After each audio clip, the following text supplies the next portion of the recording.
Hello everyone, welcome to my channel. ఈరోజు topic వచ్చేసి తాతకు సంబంధించినటువంటి ఆస్తిపై పూర్తి హక్కు అనేది ఎవరికి ఉంటుంది? కొడుకుంటుందా లేదా కొడుకైనటువంటి మనవడికి ఉంటుందా? దీనిపై చట్టం అనేది ఏం చెప్తుంది అనేది ఈ వీడియోలో కంప్లీట్ డీటెయిల్స్ వివరించడం జరిగింది. చివరి వరకు చూడండి, 100% యూజ్ఫుల్ ఉంటుంది. ఎవరైతే నా ఛానల్ సబ్స్క్రైబ్ చేయలేదో సబ్స్క్రైబ్ చేసుకోండి. నా వీడియోస్ వల్ల మీ నాలెడ్జ్ అనేది ఖచ్చితంగా ఇంప్రూవ్ అవుతుంది. ఈ ఆస్తి పంపకాలు అనేది హిందూ సక్సెషన్ యాక్ట్లో 2 పద్ధతుల్లో ఉంటాయి.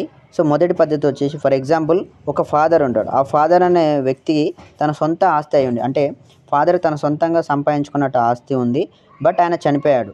సో చనిపోయే ముందు అతను ఫాదర్ ఎలాంటి వీలునామా ఎవరిపైన రాయలేదు, అలాగే ఎలాంటి పార్టీషన్ చేయలేదు, అండ్ ఎటువంటి గిఫ్ట్ డీడ్ అనేది కూడా చేయలేదు. సో అలాగే ఎలాంటి రిటర్న్ డాక్యుమెంట్స్ కూడా ఏమీ లేవు. సో ఆ ఫాదరు తనకు సొంతంగా సంపాదించుకున్న 10 ఎకరాస్ అంటే 10 ఎకరాల అగ్రికల్చర్ ల్యాండ్ ఉంది అనుకుంటే, సో ఆయనకు 4 పిల్లలు ఉన్నారన్నమాట. అందులో 2 ఆడవాళ్ళు ఉన్నారు, 2 మగవాళ్ళు, అంటే మొత్తంగా 4, అంటే 2 కొడుకులు 2 కూతుర్లు ఉన్నారు ఆ ఫాదర్కి. అండ్ ఈ 10 ఎకరాలు అనేది తను సొంతంగా సంపాదించుకున్నాడు అనమాట. ఫాదర్ అనే వ్యక్తి సొంతంగా సంపాదించుకున్నటువంటి 10 ఎకరాల ఆస్తి.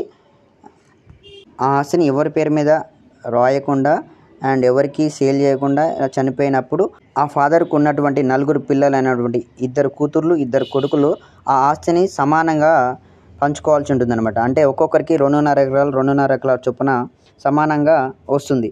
కానీ ఆ ఫాదర్ బతుకున్నప్పుడు తన సొంత ఆస్తిని ఆ 4 ఏ ఒక్కరికి పేరు పైన అయినా సరే వీలునామా రాసినా, లేదా ఏ ఒక్కరికి అయినా సరే గిఫ్ట్ చేసినా, లేదా ఒక్కరికి మాత్రమే దాన్ని అమ్మేసినా సరే, అంటే అతని సొంత భూమి కాబట్టి తన ఇష్టానుసారంగా తను బ్రతుకున్నప్పుడు ఎవరికి ఇచ్చినా సరే వారికి మాత్రమే చెందుతుందనమాట. మిగతా 3 ప్రశ్నించడానికి వీల్లేదు. సో దీని గురించి హిందూ సక్సెషన్ యాక్ట్లోని సెక్షన్ 8 ప్రకారం ఏర్పాటు చేసినటువంటి వెసులుబాటు అనమాట. దీన్ని ఖచ్చితంగా మిగిలిన 3 అంగీకరించాల్సిందే. సో నెక్స్ట్ తాతల విషయానికి వస్తే, సో తాతల ఆస్తి అనగానే సెక్షన్ 6 హిందూ సక్సెషన్ యాక్ట్ అనేది వివరిస్తుంది తాతల ఆస్తి గురించి. అయితే ఒకప్పుడు, అంటే బిఫోర్ 1986, ఒకప్పుడు తాతల ఆస్తిలో మనవలు ఒకవేళ వాటా క్లెయిమ్ చేయాల్సి అంటే ఈ లేడీస్కి, అంటే ఆడవారికి మాత్రం ఎలాంటి హక్కు అనేది లేకుంటుంటుండే. 1986 వరకు ఏ ఒక్క ఆడవారికి కూడా హక్కులు అనేవి ఉండేవి కావు. కానీ 1986లో ఉమ్మడి ఆంధ్రప్రదేశ్ ముఖ్యమంత్రి అయినటువంటి ఎన్టీ రామారావు గారు తీసుకొచ్చినటువంటి ఒక చట్టం ప్రకారం ఈ ఆడవాళ్ళు కనుక 1986 తర్వాత మ్యారేజ్ చేసుకుంటే అప్పుడు ఆ మ్యారేజ్ అయినటువంటి అమ్మాయిలకు తన తాత ఆస్తిలో హక్కు అనేది కల్పించడం జరిగింది ఎన్టీఆర్ గారి చట్టం ప్రకారం.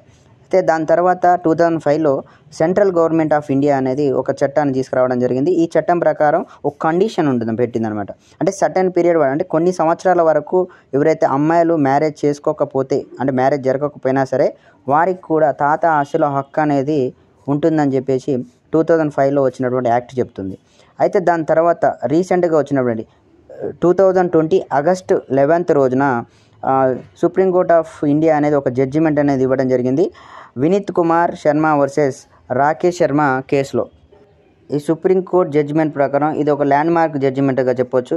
సుప్రీంకోర్టు లేటెస్ట్ ఫైనల్ జడ్జిమెంట్, అంటే వినీత్ శర్మ వర్సెస్ రాకేష్ శర్మ కేసు ఆధారంగా సో తాతల ఆస్తి మనవలకు ఎలాంటి హక్కు అనేది లేదని చెప్పడం జరిగింది. కేవలం ముత్తాతల ఆస్తి అయితే ముని మనవలు క్లెయిమ్ చేసుకోవచ్చు అని చెప్పేసి లేటెస్ట్గా వచ్చినటువంటి సుప్రీంకోర్టు జడ్జిమెంట్ అని చెప్పింది.